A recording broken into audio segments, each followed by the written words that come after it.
affect anyone. And it's our job here in this building to make sure they're fair and just and work as intended. That job is far from over on this issue, and we don't intend to leave it undone. What you'll hear today is that there are nationwide problems in cases like this. And I know I speak for every member of this committee when I say that we're committed to getting this right and seeing that justice is done. Thank you, members. Anybody have any comments? Yes, Chairman Leach.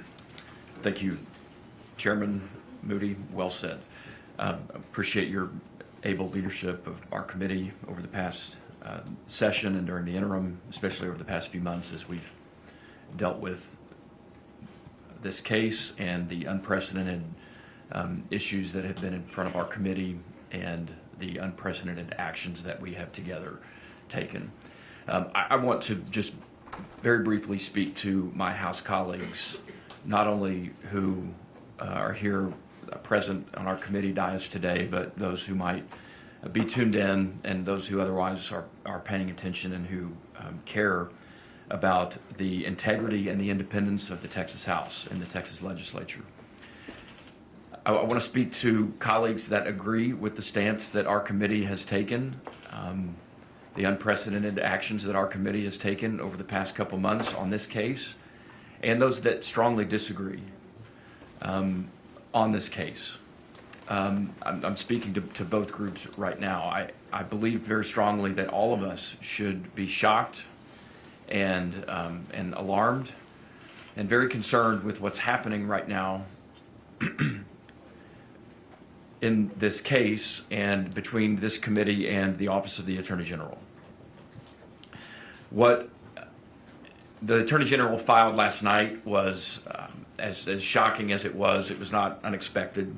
I actually was concerned and predicted that this exact thing would happen. The Attorney General has told this committee, the chairman of this committee, the members of this committee, that we cannot communicate with an agency under our jurisdiction, that we are barred from doing so.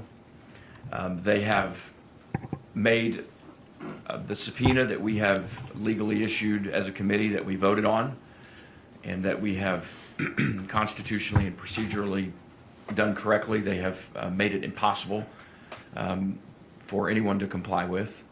They have, the Attorney General last night has, I believe, knowingly and intentionally delayed resolution of the issues in front of us until he knows that those issues will be moot because a new legislative session will convene on January 14th.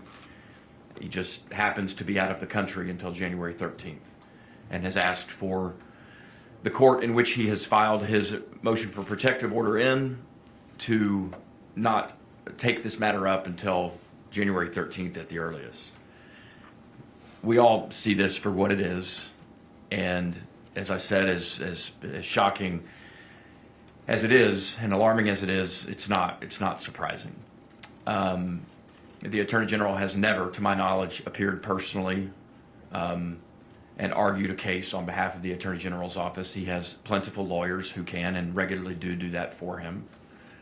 And this, if they believe strongly that this committee has not complied with any rules or with the holding of the Supreme Court from last month, then they can, and they have alleged those arguments in the court, and we could respond and we could have a hearing next week, the week after, certainly before January 14th when this committee loses its jurisdiction and its power. Members, can you imagine the Attorney General's office telling the Appropriations Committee that the Appropriations Committee cannot communicate with the Comptroller's office? Can you imagine the Attorney General's office taking the position that the Agricultural Committee cannot communicate with the Department of Agriculture, with the Ag Commissioner? Can you imagine the Attorney General's office telling the Judiciary Committee that we cannot communicate with the Chief Justice or with the State Bar? That's what's happening here.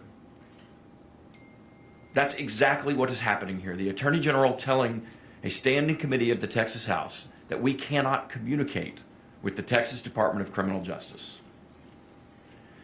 And so members, I know on this committee, are concerned. I've heard from members over the last 24 hours since the Attorney General filed his last-minute filing who disagree with us on this case, but who are equally concerned about what the Attorney General has done here. And the Supreme Court, in closing, the Supreme Court, since we last met, members, I know you've all read the Supreme Court's holding in this case. I believe strongly the Supreme Court got it 100% correct. The intent of this committee, certainly my intent, just speaking for me, was never to usurp or overstep the governor's constitutional duties when it comes to carrying out a death sentence, when it comes to granting reprieve or pardon. We didn't ever intend to step on his authority to do so, and don't now. We didn't ever intend to step on the Board of the Pardons and Paroles constitutional authority to grant reprieves, to grant clemency. The timeline that we were under a couple months ago, leading up to Mr. Roberson's original execution date, forced us to do what we did when we did it. And I have no regrets, none whatsoever. Mr. Roberson is still alive today because of the actions of this committee.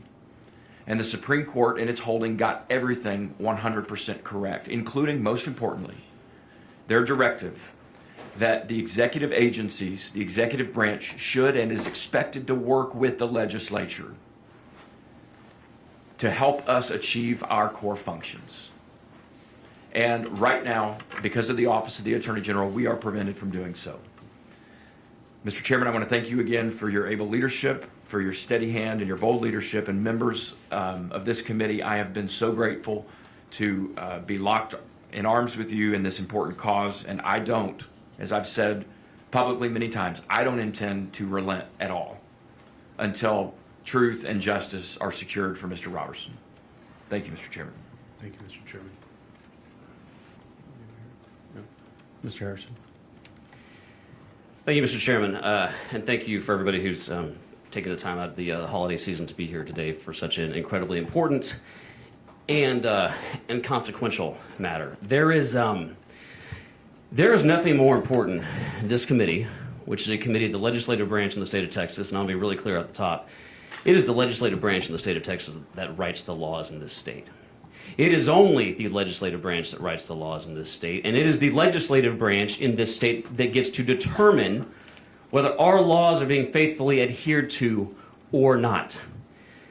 And this is especially true, perhaps no more important for it to be true, in issues like this, where matters of life and death quite literally hang on that determination. One sad reality that has become and is becoming increasingly clear through this unfortunate and wholly unnecessary saga is that some elected officials actually care about protecting separation of powers in this state, while others, I hate to say it, simply pretend to care when another branch does something that they do not like.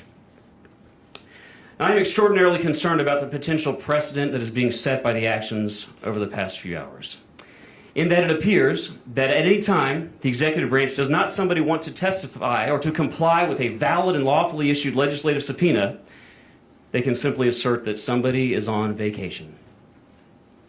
Think about that. Think about the implications of that, not just for this case, but for future cases. This is the type of action, I believe, that genuinely gives rise to a potential constitutional crisis regarding separation of powers. And I just have to ask, what do some officials fear? Why do some officials fear Mr. Roberson's testimony so badly? If the case against him is so open and shut as they say, why are they working so hard to flaunt laws passed by our legislature and signed by our governor that should have given this individual a new trial years ago? What is the possible harm in letting him speak here, or more to the point, letting a jury decide his case with the totality of evidence before them, something that has never happened in over 20 years, or at all? Are government officials really willing to let a potentially innocent person be put to death by the government in order to protect the reputation of a government system? As a constitutional officer of the state, as all my colleagues are constitutional officers of the state here, that is not something I will abide by. I will never blindly trust the government. And I will say this to my colleagues on my side of the aisle, it is a wholly inconsistent application of skepticism of government action, which, by the way, all of us who call ourselves conservatives claim to believe, to turn a blind eye to potential miscarriages of justice in our criminal justice or our judicial systems. Why are we skeptical of government action in every other area of government policy except for our criminal justice system? That's a question that colleagues on my side of the aisle need to grapple with. Ladies and gentlemen, we must never stop fighting to protect individual liberty, due process, separation of powers, and as our founders were so concerned because they spent a disproportionate amount of time in our Bill of Rights protecting the rights of the accused. Texas should lead the nation in just about everything. I firmly believe that. I think everybody in this room probably believes that. But executing innocent people, not one of them. And I don't know who still needs to hear this. But executing potentially innocent people is the exact opposite of justice. And I will be damned if I'm going to sit idly by and let my children, and your grandchildren inherit a state where potentially innocent life can be taken from them by the government absent fair trials and absent due process. We are Texas, ladies and gentlemen, and we are better than that. And one thing that needs to be cleared up. While this committee, my bipartisan colleagues on this committee, remain united, the divisions of this case, which have been grossly misrepresented in the press, are not between Republicans and Democrats.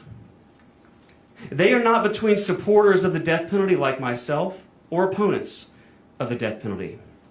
The reality is the division in this case is between those people who have studied the facts and who know the facts of this case versus those who do not. And I firmly pray, and I do believe it will become apparent in time, who has been on the right side of history in this case, and who continues to champion the execution of a potentially innocent person who has never had a fair trial. And in closing, I just want to once again reiterate my profound and heartfelt appreciation for every member of this committee who have put aside the issues that usually divide us so that we can come together and unify in the pursuit of justice. Thank you for being here. Thank you, Chair. Thank you, Mr. Harrison. Anybody else have any other comments before we begin?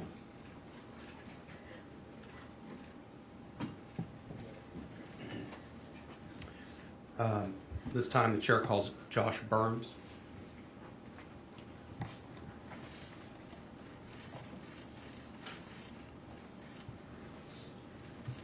Mr. Burns, welcome. Thank you. To the Capitol. Welcome to the committee. Before I turn it over to you, I want to thank you for taking the time. I know you traveled a little bit last minute to be here with us, but I think it's important that we hear your story, and I want to turn it over to you to be able to do that. Before I do that, let me just do a little housekeeping. I have you registered as Josh Burns representing yourself, and you are testifying neutrally today since there's no legislation before us. Is that correct? That's correct. Okay. Mr. Burns, I will turn it over to you. I know some of the members may have some questions they may ask as you testify, unless you'd prefer us to wait till afterwards, whatever is easiest on you. If it pleases the committee, I have a brief statement to read, and I'd be happy to take any questions from any of you. Okay, let's do that. Yeah, go ahead. Yes, sir. Great. Well, first off, I want to thank the committee today for this opportunity to speak. Again, my name is Josh Burns. On November 21st of this year, I was exonerated of a crime that I didn't commit in the state of Michigan after a 10-year battle to fight for my innocence. 10 years ago, I was accused of shaking my infant daughter, Naomi. She fell ill 2 months into her as a baby, and she had a failure to thrive and was just really struggling to regain her birth weight. So 2 months in, she fell ill, and after 3 days of visits to the emergency room and the pediatricians, she went unresponsive in my wife's arms, and we were in an ambulance going to the University of Michigan Hospital in Ann Arbor. At the hospital, they suspected a virus, and after 10 days, my daughter started to make a recovery. But then everything changed. They found through testing subdural hematomas and retinal hemorrhages. And my wife and I found ourselves face to face with a child abuse pediatrician who then called Child Protective Services and accused us of shaken baby syndrome.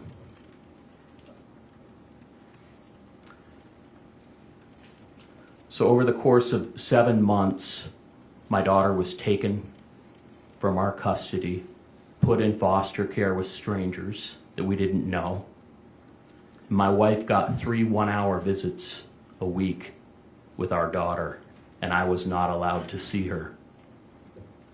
Since I was the last one alone with my daughter when she fell ill, I was charged criminally with child abuse. We first had a civil trial where CPS in the state of Michigan tried to terminate both my wife and I's parental rights.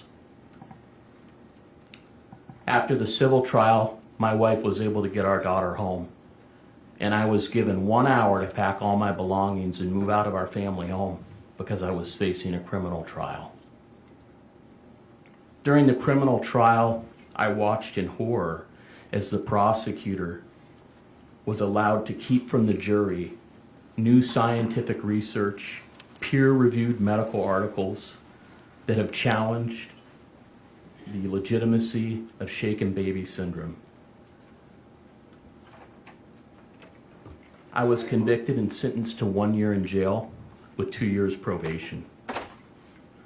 Thankfully, the University of Michigan Innocence Clinic took my case on direct appeal, and they have fought tirelessly for the last 10 years for my innocence. Meanwhile, my family and I moved to Texas. Our belief was that Texas cherishes liberty, parental rights, and evidence-based science. But then I learned about Robert Roberson, a father on Texas death row who came minutes from being executed on the same scientifically unsound shaken baby hypothesis that caused my family so much harm. So I am here to speak for Robert today, whose life hangs in the balance over junk science and the shaken baby hypothesis. My understanding is that he did not have the kind of resources and privileges I had. He was from a poor family, had a 9th grade education, and was a special education student with a developmental disability that wasn't identified until 2018. By contrast, before I was falsely accused, I was supporting my family as an airline pilot. Now I work for a Dallas-based airline training pilots. But I almost lost my 25-year career due to this conviction. Another reason I'm compelled to speak out on Robert's behalf today is my daughter, who's now 10 years old, Naomi, is autistic. Learning about this developmental disability through her allows me to see how easy it would be to misjudge someone like Robert, whose way of showing and interpreting emotions is not neurotypical. Although my daughter, unlike Robert, is high functioning, I can only imagine how challenging it must be for him to communicate what it feels like to be caught up in this kind of nightmare for over 20 years. As things stand today, we have more questions and much evidence to support that Mr. Roberson's execution should be stopped. And we must explore the science-based evidence that is calling his conviction into question.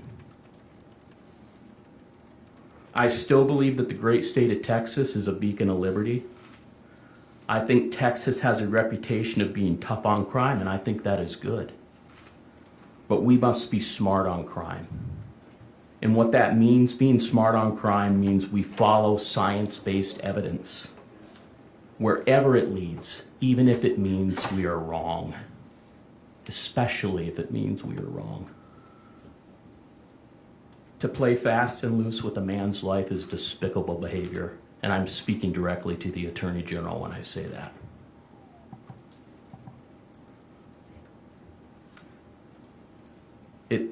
goes against everything Texas and this nation stands for.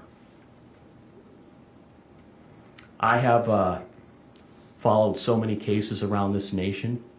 I am the 36th exoneree from shaken baby syndrome, but there's hundreds more. Hundreds of parents and caregivers who are sitting in prison right now, convicted under this false junk science. As an airline pilot, I live in a world where I'm evaluated every 6 months in state-of-the-art simulators. It's called a jeopardy event, meaning that my job's on the line every 6 months. If I don't perform with a mastery of airmanship and in my aircraft, I could lose my job. Robert Robertson's also in the life and death business today, isn't he? And I wonder if our court system and our prosecutors understand the life and death business they're in and understand the gravity of the power they yield in their hand. As we are all anxious to go home this weekend to our families and celebrate the holidays, there's a man sitting in a small concrete cell waiting for a new date of execution. I want us to all think about that. I challenge everyone in this chamber today to think about that man as we're home with our families this holiday season.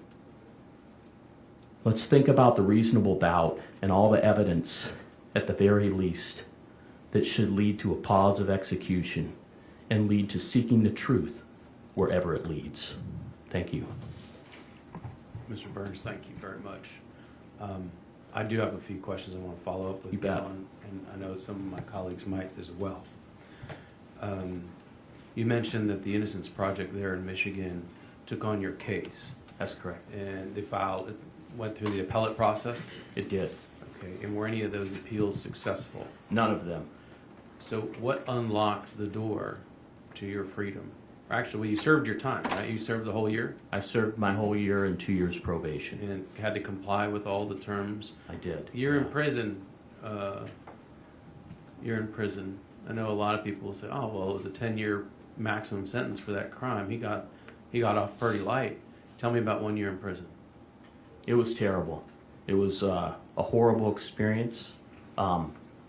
I can't even describe the feeling of going to prison an innocent man and knowing that you're innocent. It is the epitome of persecution at the hands of your government. And it has opened my eyes to the wickedness in this world and the power that can be yielded in the wrong ways. So how did you ultimately come out from under your conviction? Who Yeah. helped you? Sure. So the Michigan Innocence Clinic, the Attorney General's office in the state of Michigan a few years ago opened up what was called a Conviction Integrity Unit. So the top prosecutor in the state of Michigan had a conviction integrity unit, Yes. and they took a look at your case. They took a look at my case. It took 3 years. They really took a long, hard look. I had 9 expert witnesses, leading neurologists, leading pediatric retinal eye doctors that have reviewed my daughter's case. They said none of this is from shaken baby syndrome. This is from a traumatic birth. And there's no science behind how long it takes retinal hemorrhages and central hematomas to leave an infant's body.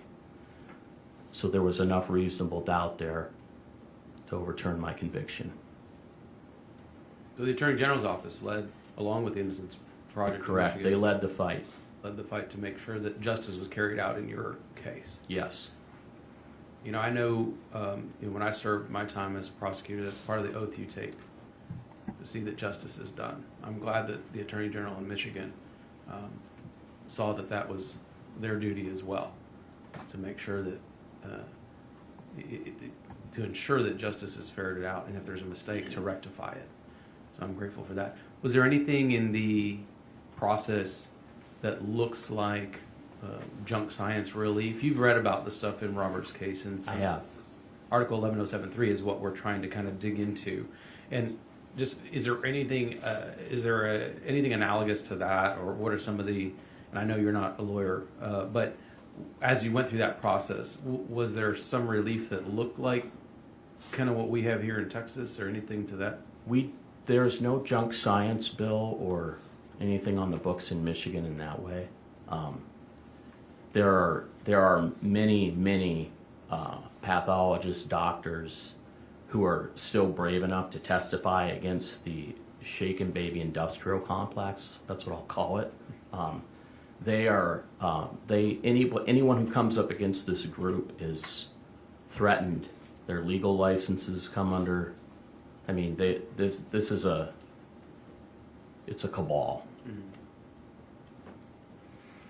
Well, I appreciate that you took the time to be here and tell us that story, because I think it's important to understand what this looks like.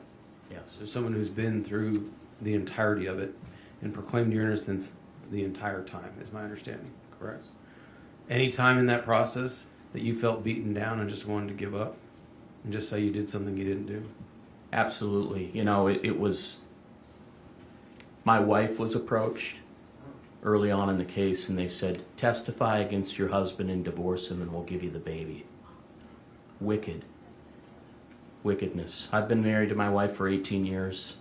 We're a Christian family, God-fearing family.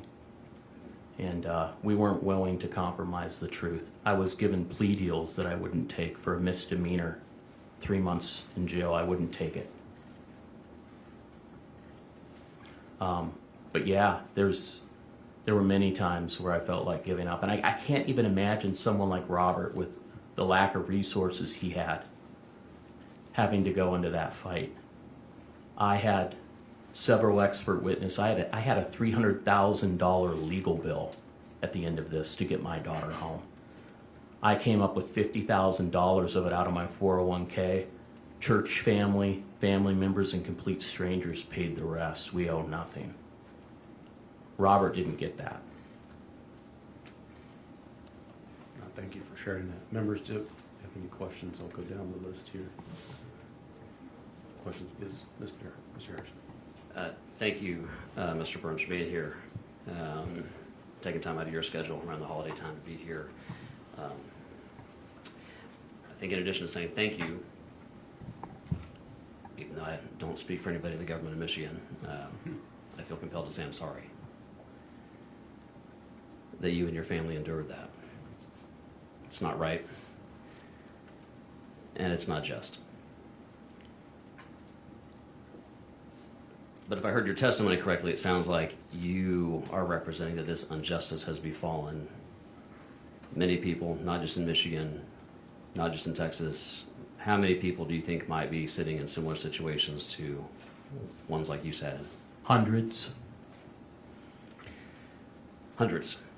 Hundreds of people may be sitting in a cage, like an animal, for a crime they did not commit. Is that your testimony today? Yes.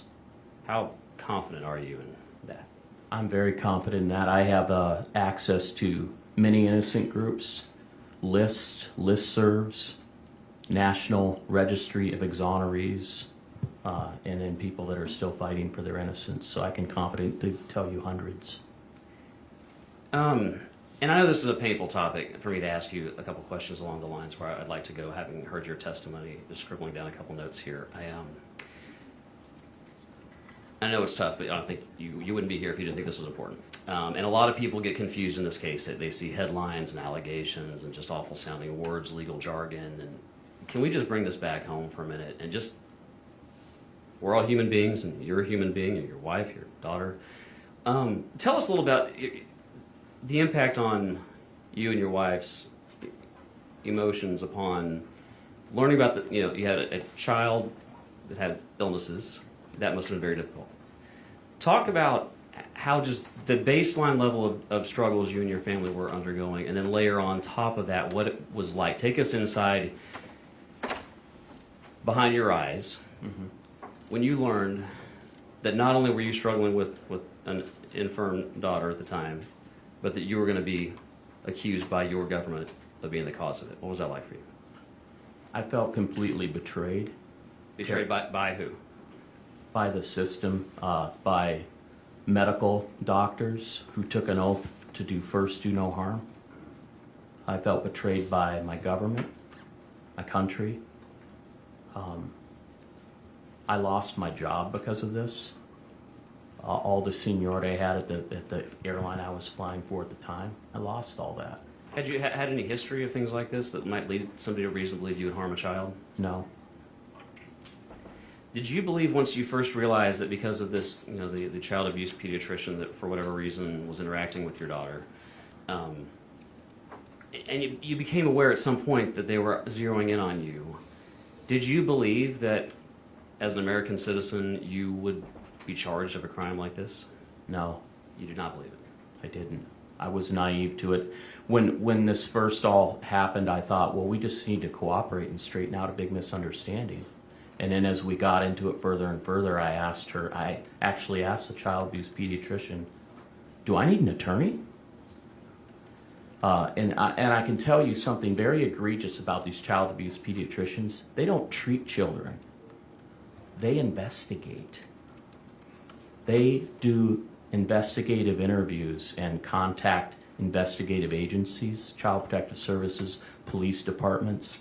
They don't actually treat children. In fact, the child abuse pediatrician who I came into contact with has a federal grant to diagnose abusive head trauma, which is shaken baby syndrome. It's the new word they use. Yeah, they can't call it shaken baby syndrome. can't. Why can't they call it shaken baby syndrome? Because that science has been defeated. Yeah.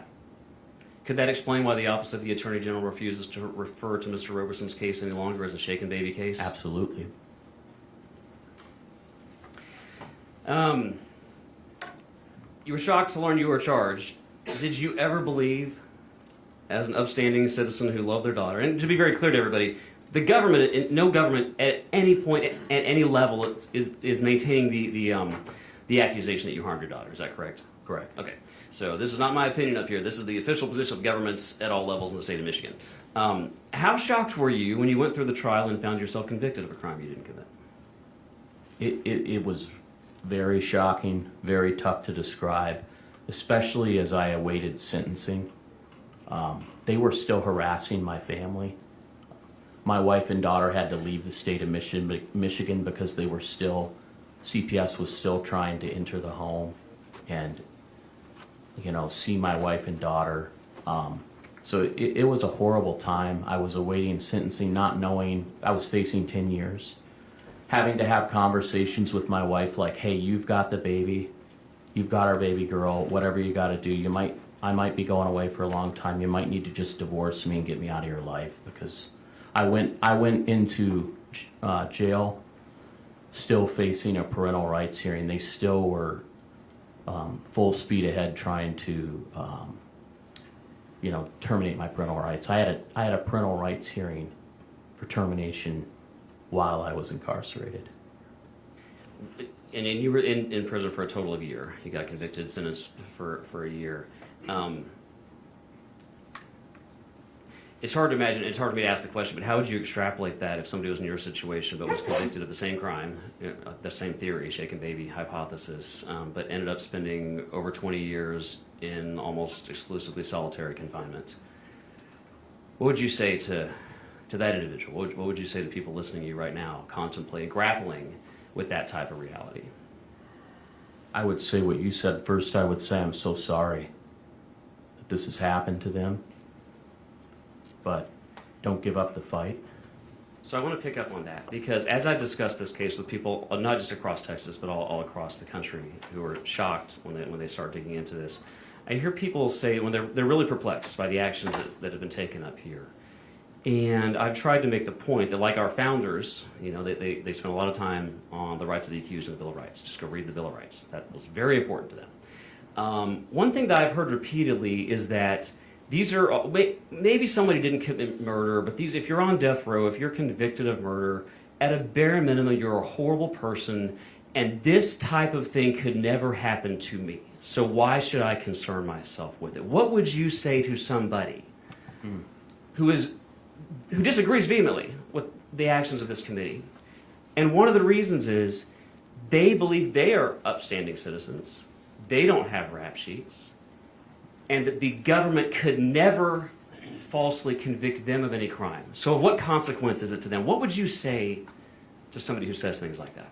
It happened to me, and it can happen to anyone. It can happen to anyone. I was an airline pilot who went through FBI background checks every year to make sure I wouldn't crash an airplane into a building, right? After 9/11, fingerprints on file with the FBI. The most stringent criminal record searches every year done on me, and it happened to me. Had you had any criminal record whatsoever prior to this? No. Never been arrested for anything? Back when I was a teenager. Okay. Yeah.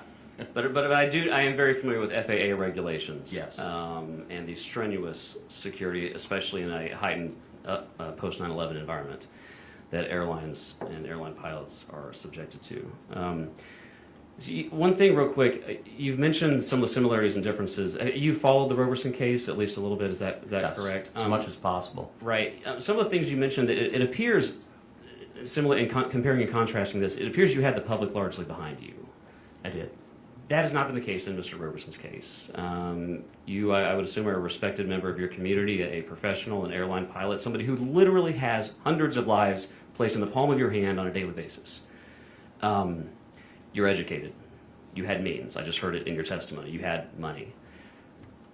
Talk about the potential differences in the system. Somebody who is a marginalized citizen, a ninth grade education, somebody who's autistic, and somebody who had no connections to any political or elected officials and no connections to resources to help them in a defense.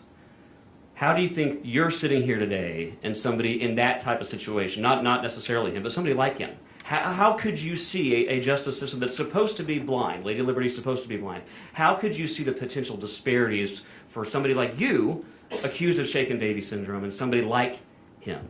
Yes. Well, I think it's a disaster from the start for him, because he's not allowed, if he has a public defender, what's the budget for expert testimony and expert witnesses for a person in the public defender's office? I mean, right there. Well, actually, let me ask you that, because one of the facts that was one of the early facts I learned about this case that I found most troubling was when I learned that his court-appointed public defender agreed from the outset with the prosecution's theory of the case, and he said, and this is a direct quote, the court-appointed public defender said, and I quote, "This is a classic shaken baby case." How do you respond knowing that? How should people respond knowing that? It's egregious. Could he possibly have had a fair trial if that was the position of his own attorney? Absolutely not. Why not? Should have been a mistrial for saying that alone.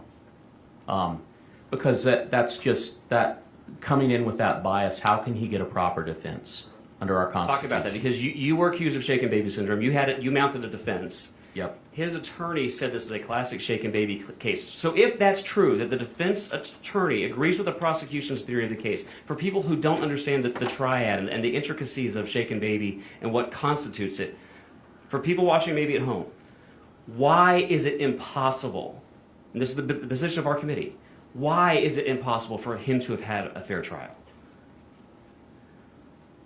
Because any doctor that testified in his case was testifying against him, and there was no rebuttal witnesses. Yeah. So because his attorney agreed with the prosecution's case, Yeah. no jury ever heard or interacted with arguments or evidence of potential innocence. Right. Is that correct? Correct. Okay. Thank you. And I want to move on here to let other people talk. But one thing that I do think is really important. You're here, and you said in your testimony, if I heard you, so tell me if I'm correct, you said you are here to speak for Mr. Roberson. Is that what you said? I am. Okay. What do you say to people who would say to you the things that they have said to every person sitting on this dais, that you are here to protect a baby murderer, that you are soft on crime, that we are engaged in government overreach? Are you here to protect a baby murderer, and are you soft on crime?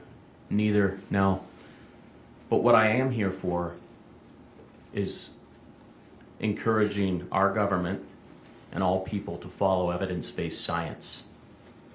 And I'm here to say that there is enough reasonable doubt in his case, there is enough questions in his case, that we got to hit the pause button There's a man's life hanging in the balance. What harm is it to say, pause, let's stop this execution, and let's have some evidentiary hearings. Let's look at the new science-based evidence and see if maybe we got some things wrong here. What's the harm in that? It sounds like you're advocating that he should receive a new trial. Absolutely. You're not advocating it, but tell me if I'm wrong. You're not advocating they simply, TDCJ just opens the door and let's walk out tomorrow. No. Is that correct? Correct. You're advocating that he receive a new A trial. new trial With all the evidence. with all the For evidence. the first time in 21 years. Absolutely. And then my final question would just be, maybe you directed some of your comments to some of my colleagues in the executive branch. What would you say to any constitutional officer of the state of Texas who has any power to exert any control over what happens next in the case of Mr. Roberson? What would you say to them? I would say be humble. Follow the evidence. Follow the science-based evidence. Put your pride aside. Put aside the fact that you want Texas to have the reputation of the tough on crime. We get it. Put your politics aside. This is a man's life. Be humble and seek justice. Is that Amen. what I heard from you right there? Absolutely. Thank you so much for being here today, and I'm again so sorry for what you and your family were subjected to at the hands of your government. Thank you, Mr. Harrison. Thank you, Chairman. Thank you, Mr. Harrison. Members, do we have other questions for Mr. Burns? Yes, Chairman Darby. Thank you, Ms. Burns, for being here. Your story is powerful, and I hope it's compelling. I'd like to drill down, if you will, about your trial, because the time frame that we're dealing with, this crime, quote unquote, occurred back in 2002, 2003. Your trial evidently happened in around 2012, 13? 2015. 50, okay. In 2013, the legislature determined that science does change its view. And we passed a law in 2013 giving an avenue for an accused to appeal to the Court of Appeals, in this case, their conviction based upon junk science. And we set up a procedure and a series of findings that need to be made in order for that to happen. So in 2013, it was fairly well established, I think, in this state, and I want to get your reaction, in Michigan, that junk science that we're referring to was not only the DNA ways to analyze who perpetrated the crime, but also the shaken baby hypothesis that you've been referring to. So in 2013, this legislature recognized that science had changed, but yet after that, your case occurred in 2015, and yet you were convicted on a shaken baby hypothesis. So kind of walk through that with us, because one of our challenge here, or a future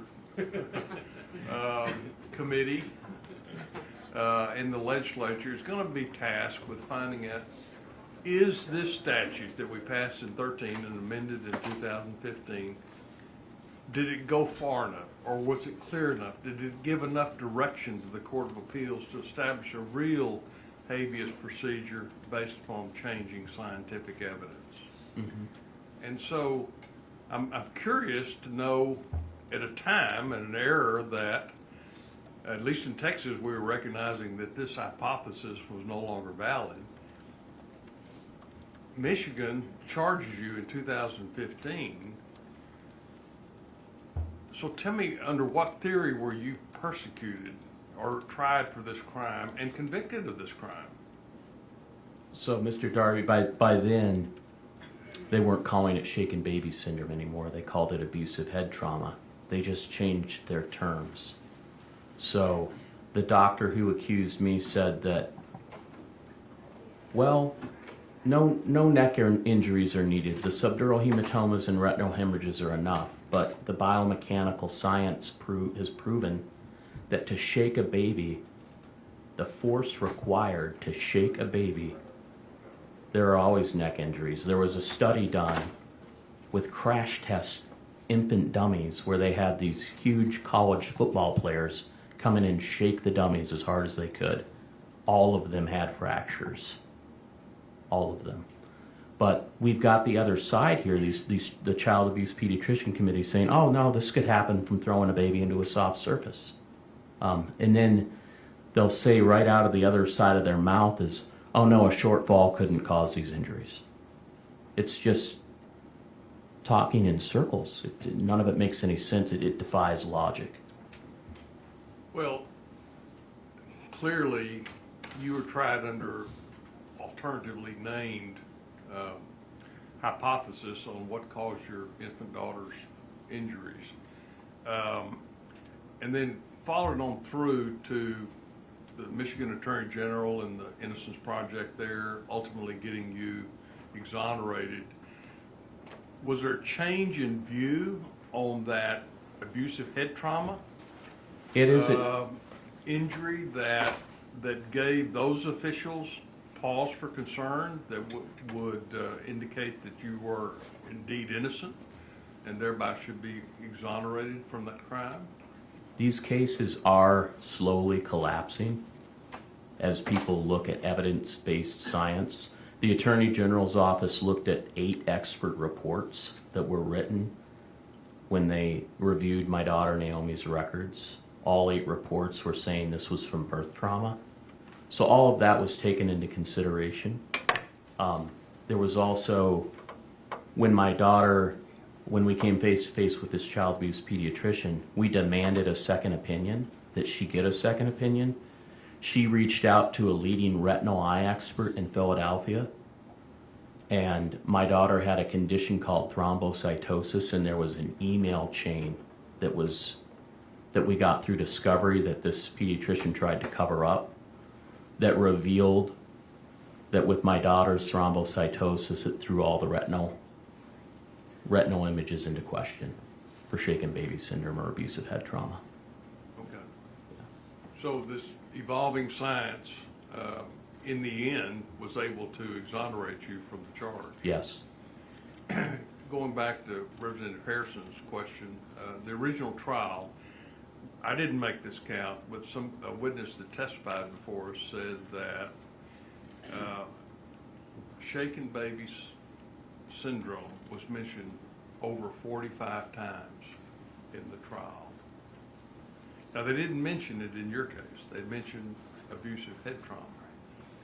But from your perspective, having endured all of that process, if the prosecution and perhaps or the defense counsel had mentioned the word shaken baby syndrome, the mere name, being charged with that indicates guilt to me. If you're charged with shaken baby syndrome, it means to me that somebody shook that baby and you were the last person to have that baby, so you're the likely perpetrator.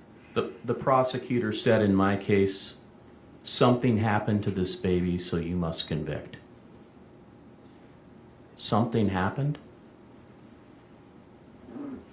A traumatic birth happened. Thank you for your testimony. It's very compelling. You've taken time out of your life and your family's life to come down and share that with us. It is powerful testimony. Thank you, Mr. And I Carter. think it's compelling on this committee and those who may follow this committee that we try to get it right. I value all of my colleagues' comments today. You can tell that there's been a lot of focus on why we're here today. And but I for one will say that nobody should ever challenge this committee's willingness to find and do what's right with regard to not only Mr. Robertson's case, but for every other Texan that may come under the heavyweight of laws that this legislature may pass. So thank you for coming and being a part of that today. Thank you, Mr. Darby. You know, I think I find it interesting. I remember when we would pick jurors in trial. It makes me think about this exchange is the attorney would ask the jury pool, how many of y'all can tell me that you're never going to commit a crime? You're never going to commit a crime. Well, of course, everybody's hands up. I'm never going to do that.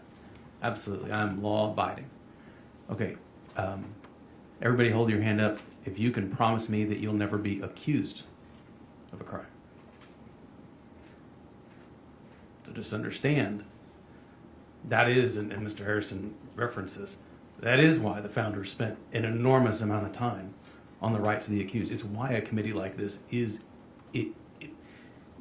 integral to ensuring that our society has a just and fair system. Like this is the work we get to do. And for far too long, people, Brian, you said this very well, people have kind of given this area a pass. We don't have to be skeptical here, but it's okay. And you get better results when you ask the questions. So I appreciate you being here. I don't know, did we have any other questions for Mr. Burns? I didn't want to. Yeah. Oh, yes, sir. Mm-hmm.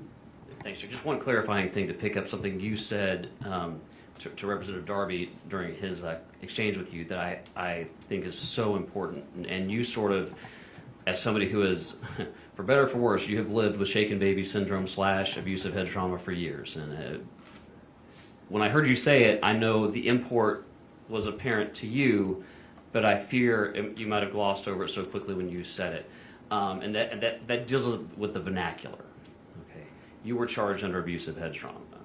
Mr. Roberson, prior to that, was charged with shaken baby syndrome. And one of the chief criticisms of the work of this committee, and basically everybody involved in trying to say, hang on, the court system messed up here and got it wrong, is when we say he was convicted under shaken baby syndrome, one of the most frequent retorts we hear is that no, it wasn't a shaken baby case. And by the way, this is the official position of the Attorney General's office today, who put, and I'm going to try to quote from memory, but I'm really close, only off by a word or two at most. Their official position now is that a jury convicted Mr. Roberson of, quote, beating his child to death. That is the official position of the Attorney General of the state of Texas right now. But the semantics matter here, words matter, and they confuse people. Because when this committee is asserting that Mr. Roberson was convicted 21, 22 years ago, of shaken baby syndrome, they point reflexively to the medical examiner. Because in the medical examiner's documents, she made reference to head trauma. And I want you to help people who are watching understand how that is, in fact, not different from shaken baby syndrome. Because when I first heard head trauma, I think like everybody else, I had the image of a head, a healthy, functioning head, and some object, and then some object external to the head, and then some force, an external object made impact with the exterior of the head. And I think that's what everybody hears, myself included, when I first looked at this. When you hear the child, on the medical examiner's report, it references head trauma. Can you please talk as if you're talking to people who haven't lived and breathed this, but you glossed over it in your exchange with Mr. Representative Darby when you said head trauma versus shaken baby syndrome? Because people say, no, it's not shaken baby case in Roberson, it was a head trauma case. Help demystify and clarify some of that up, if you don't mind. Sure. So for years they called it shaken baby syndrome. And as the science-based evidence and research and biomechanical engineers and the leading doctors, neurologists, everybody involved in this took an honest look at the science-based evidence, the shaken baby syndrome community realized that they had to change up their terms because they were being defeated. So they said, we're now going to call this abusive head trauma. It's no longer shaken baby syndrome. We'll call it abusive head trauma. And is it true in those cases, because I think this is the central point, is it true, based on your knowledge of this, that the head trauma does not necessarily, and in fact, in the case of shaken baby, it's explicitly like preclusive. It's not necessarily that something outside of the head made impact with the head. Correct. So you could have a medical examiner's report say head trauma, but that medical examiner know full well nothing outside of the body hit the head. That's correct. You can see how this is confusing for people. Very much. Thank you for helping us clarify that. Thanks, Chair. Thank you very much. Mr. Leach, did you any questions or? Okay, any other questions for Mr. Burns before I excuse him? Mr. Burns, thank you so much for sharing your time. You mentioned celebrating Christmas and that you're a Christian family, so I want to wish you a Merry Christmas. Merry Christmas to all of you. And you also talked about what message you would have to someone that was sitting in that cell. You said not to give up. Not to give up. Christmas is a season of hope. And when we sat with Robert on death row, we prayed Romans chapter 5, verse 1 through 5. And I won't recite it here today, but I would encourage everyone to go look at it. Thank you. Look at it and think about hope and hold it in your heart. Thank you for being here, Mr. Burns. Thank you. Thank you, committee.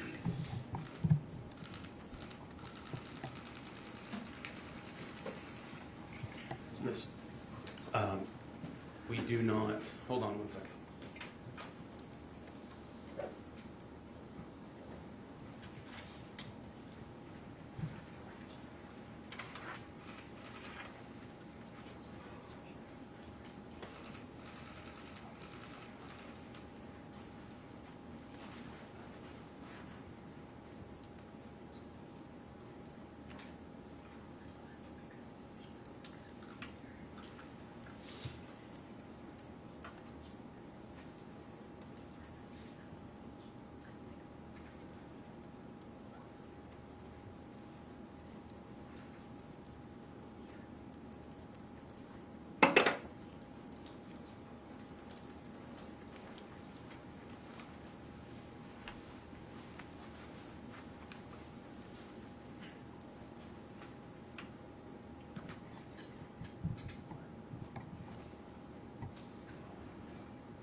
Apologies.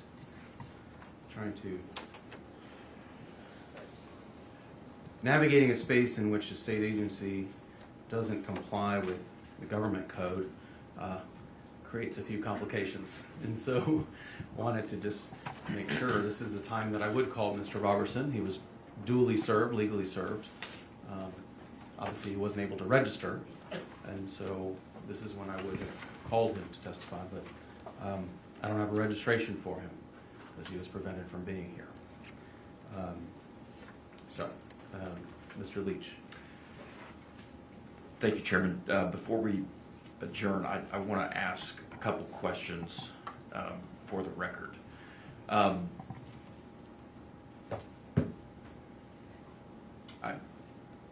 believe strongly, especially after hearing what we've heard today and understanding where we are procedurally and what the Attorney General's office is doing and the position that they're taking. I feel strongly that, members, we have not come this far to only come this far. And we owe it to Mr. Roberson, to the people of Texas, and we owe it to our fellow House members as we head into a new legislative session to get answers to some of these lingering questions as to what the Attorney General's office can and cannot do when it comes to interfering with the legislative branch's constitutional authorities. And so, Mr. Chairman, I would like to suggest, in fact, I feel strongly, that the Attorney General himself and/or his designee should come in front of our committee between now and January 14th and answer questions. Not in a letter writing campaign, not in an email campaign, but in front of our committee and in front of the whole House and in front of the people of Texas. One of the questions that I would like to get answered sooner than later is, if I drive to the Polunsky unit and want to meet individually with Mr. Roberson, can I do so? It has always been the case that legislators can, and many of us have, visited units and been granted full access to incarcerated individuals, including those on death row. And TDCJ, to their great credit, has always welcomed and rolled out the red carpet to legislators who want to do so. I know I've done so on many occasions, and I know you have as well. So if tomorrow or Sunday or Monday, if I show up myself or a group of members on this committee or otherwise showed up at the unit to meet with Mr. Roberson, is the Attorney General's office telling us that we cannot do so? I'd like an answer to that question. I would also like to suggest, Mr. Chairman, I will defer to you and your able leadership of this committee, but I would like to suggest that we schedule a hearing in early January before January 14th and invite the Attorney General's office, not only invite, but demand that the Attorney General himself and or his designee appear in front of our committee. I think it's entirely reasonable. This committee has jurisdiction over TDCJ, and we are being told, Mr. Chair, as you've appropriately noted, and we've referenced many times today, that we cannot communicate with the state agency. So I would like to suggest that we consider reconvening in early January and inviting the Attorney General's office to testify. I think we owe it, as I've mentioned, not only to Mr. Roberson, to this committee, but also to the entire Texas House to get those answers clarified before we head into next session. And he can even do so remotely. He doesn't have to come here to the Capitol. The Attorney General I've seen appear on Fox News from all over the world. So if he can appear on Fox News from overseas, then he can appear in front of this committee from overseas as well. And I think that this committee will be eager to reconvene to achieve those purposes. And I would just like to officially make that recommendation and request. Noted, and I'll communicate with you offline to discuss that further. Members want to make sure that you all don't have anything else to offer at this time. I do want to be clear, because I think the comments about not communicating with TDCJ certainly have been pointed in the direction of myself and Representative Leach. With the kind of not so veiled threat that we are attorneys and we are communicating with a represented person, the TDCJ, an entity, except, and I would encourage people to actually read the rules of professional conduct, I am not an attorney representing a client. I am a member of the legislature trying to do my job with a state agency.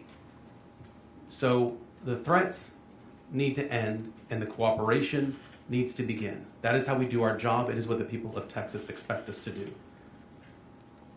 I have nothing further on this agenda today, members. I do want you to know that I intend to leave the committee at ease, and I'll visit with you all individually to discuss that. The time is now 1:22 p.m. and the Committee on Criminal Jurisprudence stands at ease.